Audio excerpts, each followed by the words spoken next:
Bon, Loïc Tassé est avec nous. Loïc, bonjour. Salut Benoît. Je sais que je t'ai dit ouais, l'Iran encore, mais rapidement l'Iran, là, parce que on va faire une mise à jour, mais à un moment donné, ça devient redondant, là. Mais oui, mais même moi, j'en ai assez d'en parler de l'Iran. Mais c'est redondant, en effet. L'Iran a attaqué une base américaine. Puis, oups, Donald Trump a dit, savez-vous quoi? La trêve ne tient qu'à un fil.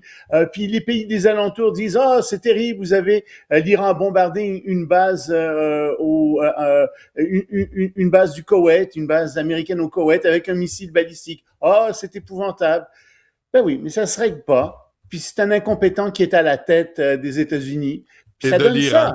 Et de l'Iran. Et de l'Iran, c'est un fanatique. C'est pas tout à fait pareil. Mais ça marche pas non plus. Puis soit dit en passant, là, Mme Fréchette, qui connaît pas la dette de 250 milliards de dollars du Québec, c'est de l'incompétence crasse. Puis son 200 millions de dépenses, c'est de l'incompétence crasse quand on a une économie qui va aussi mal. À un moment donné, il faut le dire, il y a des dirigeants qui sont carrément incompétents, puis elle fait preuve d'incompétence ici.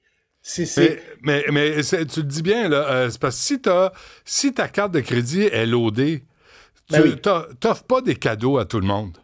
Non, surtout des cadeaux comme ça qui, dans l'économie, ne feront pas une grande différence, ne font aucune différence finalement. C'est pas là que tu dois investir. Mais tu sais, c'est du B à bas. C'est du B à bas économique, puis elle le comprend pas. Mais on peut dire la même chose.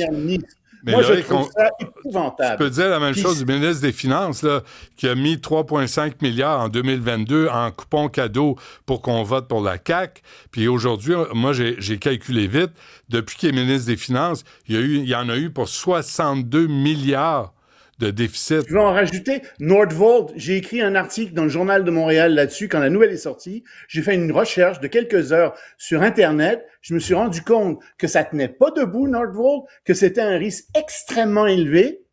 Et c'est pas grave, on a perdu de l'argent là-dedans, on l'a fait quand même. Écoutez, là, c'est de l'incompétence crasse. Ouais. C'est comme ça qu'il faut l'appeler. Je suis désolé, mais le Québec a été surendetté. C'est pas vrai que le Québec est bien géré en ce moment, puis qu'il a été bien géré les dernières années. Malheureusement, on en a eu l'approche. Je dis pas que tous les ministres sont comme ça, pas ça que je dis, mais malheureusement, il y en a beaucoup. C'est comme Justin Trudeau, ça aussi, c'est de l'incompétence crasse. La Norvège se place sous le parapluie nucléaire français. Oui, puis je vais me calmer. C'est une bonne nouvelle pour les Européens, pour la France aussi, parce que ils ont de plus en plus de problèmes à faire confiance aux États-Unis. En théorie, les pays de l'OTAN sont placés sous le parapluie nucléaire des États-Unis, mais les États-Unis de Donald Trump sont pas fiables. Et donc, ce qui se produit, c'est que la France pousse sa doctrine nucléaire. Elle appelle ça une doctrine nucléaire avancée. Il y a d'autres pays qui sont sous son parapluie. Il y a l'Allemagne, la Pologne, le Royaume-Uni, les Pays-Bas, la Belgique, la Grèce, la Suède et le Danemark. Remarque que le Royaume-Uni a aussi de l'armement nucléaire. Mais c'est un accord qui est très intéressant pour ces pays-là parce que ça permet de faire partie d'un système d'alerte avancée, c'est-à-dire qu'on va partager des renseignements sur l'armement des ennemis, des renseignements sur la détection de missiles balistiques, etc. Deuxième élément, il va y avoir une protection commune des forces de dissuasion françaises, notamment avec des avions de chasse de ces pays-là, donc c'est très intéressant pour la France. Puis troisièmement, il y a la possibilité pour la France de déployer temporairement ce qu'elle appelle des forces stratégiques, donc des têtes nucléaires, dans des pays qui sont sous le parapluie nucléaire français.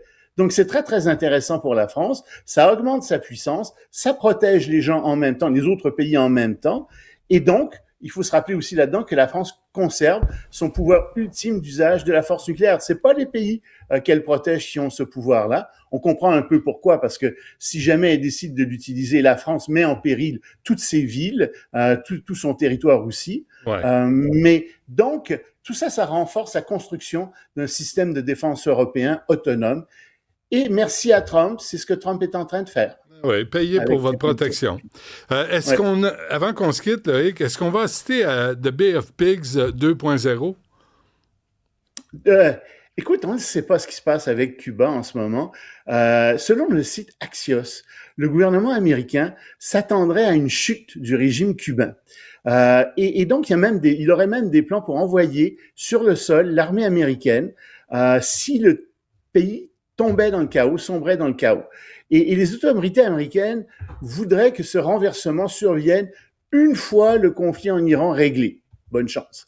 Mais donc, c'est pour ça qu'ils envoient de l'argent à Cuba, 100 millions de dollars récemment, parce qu'ils veulent pas que ça tombe tout de suite.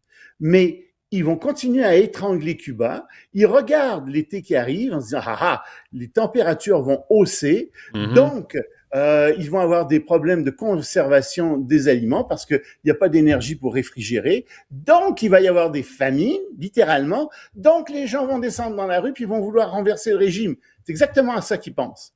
Et donc, le gouvernement américain, tranquillement, étrangle de plus en plus Cuba. Il voudrait aussi faire pression sur les compagnies étrangères hôtelières pour qu'elles se retirent de Cuba. Il y a des compagnies minières aussi qui voudraient qu'ils se retirent de Cuba. Bref, l'étranglement est de plus en plus serré sur Cuba. C'est pas sûr que la population va se révolter contre le régime en place. C'est pas sûr non plus que les Cubains vont laisser les Américains rentrer. Loin de là. Ouais. Et donc, c'est un pari très, très risqué que Donald Trump et son équipe sont en train de prendre. On va suivre ça. Loïc Tassé, merci. À demain. Salut,